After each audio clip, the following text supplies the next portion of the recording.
Бишкекте Иса Ахунбаев атындагы окуу илимий дарылоо медициналык борборунун анестезиология жана реанимация бөлүмүндө тишин дарылатуу учурунда чарчап калган 3 жаштагы Алия Кубанычбекованын жакындары бүгүн 9 февралда Саламаттыкты сактоо министрлигинин алдына чогулушту. Алар эксперттердин чыгарган корутундусуна нааразы болуп, түшүндүрмө талап кылышууда.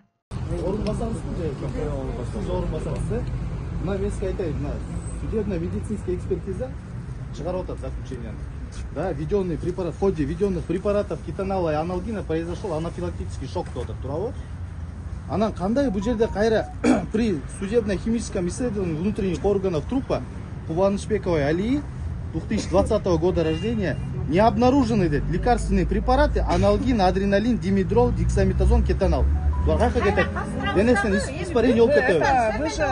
прекрасно понимаете, если мы приведем экспертов из Казахстана, они могут даже из костей вот это все доказать. Мы без даже именно до конца орабыз. Biz эксгумация кылдырабыз, зарубежке жөнөтөбүз. Анан ошондо бүткүл Министерство здравоохранения Кыргызской республики позор болот. Позор болот да. Жама оңго чейин барабыз, оңго чейин кайрылабыз. Эмиз меджуд эксперт, силердин эксперттер бири-бирине каршы болуп атат да, келиңер пропаганда, силер баарыңар эле бир жерден окуп бүткөнсүңөр да турабы? Анан бири-бириңерге кандай экинчи сессияга каршы болуп калат да. Эске салсак, Алия Кубанычбекова 2023-жылы 18-декабрда 6 сааттык операциядан кийин чарчап калган. Кыздын өлүмү боюнча Кылмыш жаза кодексинин медициналык жана фармацевтикалык кызматкер тарабынан кесиптик милдеттерди талаптагыдай эмес аткаруу беренеси боюнча иш козголуп, анестезиолог камакка алынган. Январь айынын аягында Бишкек шаардык соту анестезиологду үй камагына чыгарган. Журналист Эрмек Аттокуров кармалды. Чүй облустук милициясынын маалыматы боюнча Аттокуров Кылмыш жаза кодексинин упузалап талап кылуу беренесине шек саналып кармалган. Милиция Аттокуров менен ТА аттуу жаран укук коргоо органдарынын кызматтык адамдарынан 1 миллион сом упузалап талап кылган деген маалымат түшкөн.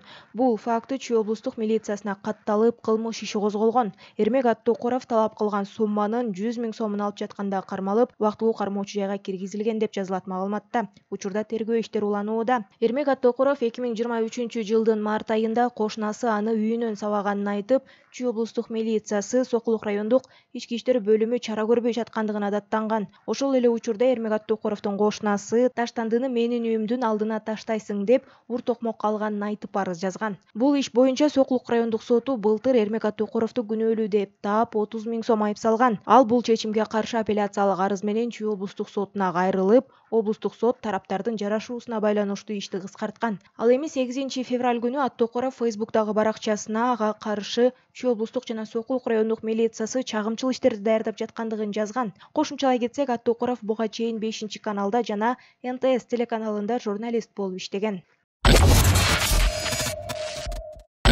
Блогер Батмакан Жолболдуева упузалап акча талап кылууга шектелип кармалгандыгын Улуттук коопсуздук боюнча мамлекеттик комитети кабарлады. УКМК тараткан маалыматка караганда, блогер ушул жылдын январь айында Жалал Абад шаарындагы коомдук тамактануучу жайларынын бирине барып, санитардык эпидемиологиялык талаптарга жооп бербегендиги үчүн видеого тарткан. Андан кийин видеону Facebook'тагы баракчасына жарыялап, талапка жооп бербеген коомдук жайды мамлекеттик санитардык эпидемиологиялык көзөмөлдүн кызматкерлери калкалап жаткандыгын жазган. Интернетке жүктөлгөн материалды алып салуу үчүн ооруларды алдын алуу жана мамлекеттик санитардык эпидемиологиялык көзөмөлдөө департаментинин кызматкеринен 25 000 сом өлчөмүндө акча каражатын талап кылган. Үстүбүздөгү жылдын 6 февралында шектүү УКМКнын кызматкерлери тарабынан 25 000 сом өлчөмүндө акча каражатын алып жаткан жеринен кармалды деп айтылат маалыматта. Эске салсак, Акпресс маалымат агенттигинин Баткен облусундагы кабарчысы журналист Арзыгүл Галымбетова 2022 жылдын 25 мартында ооруканада каза тапкан. Анын өлүмүнө шектүү катары 28 мартта Батмакан Жолболдуева кармалган. Кийинчерээк 2023 жылдын 22 майында Баткен облустук соту журналисттин өлүмү боюнча актап, бирок эң баштык беренеси боюнча 50 000 сом айып салып, сот залынан бошоткон. Жалал Абад облусунун Токтогул районунда 27 жаштагы келин өзү жашаган үйдөгү сарайда асынып алды. Бул тууралуу Жалал Абад облустук ички иштер башкармалыгынын басма сөз кызматы билдирип, окуя 6 февралда болгондугун кабарлады. Бул факты Токтогул райондук ички иштер бөлүмүнүн маалыматтарын электрондук журналына каттоого алынып, текшерүү иштери башталган. Каза болгон келиндин өлүмүнүн себептерин аныктоо үчүн соттук медициналык экспертиза дайындалып, бирок маркумдун жакын туугандары сөөктүк экспертизадан өткөрүүдөн баш тартышкандыктан акт түзүлгөн. Азыркы учурда келиндин эмне себептен өз өмүрүнө кол салгандыгынын себептерин аныктоо максатында ыкчам иштер жүргүзүлүүдө деп айтылат маалыматта.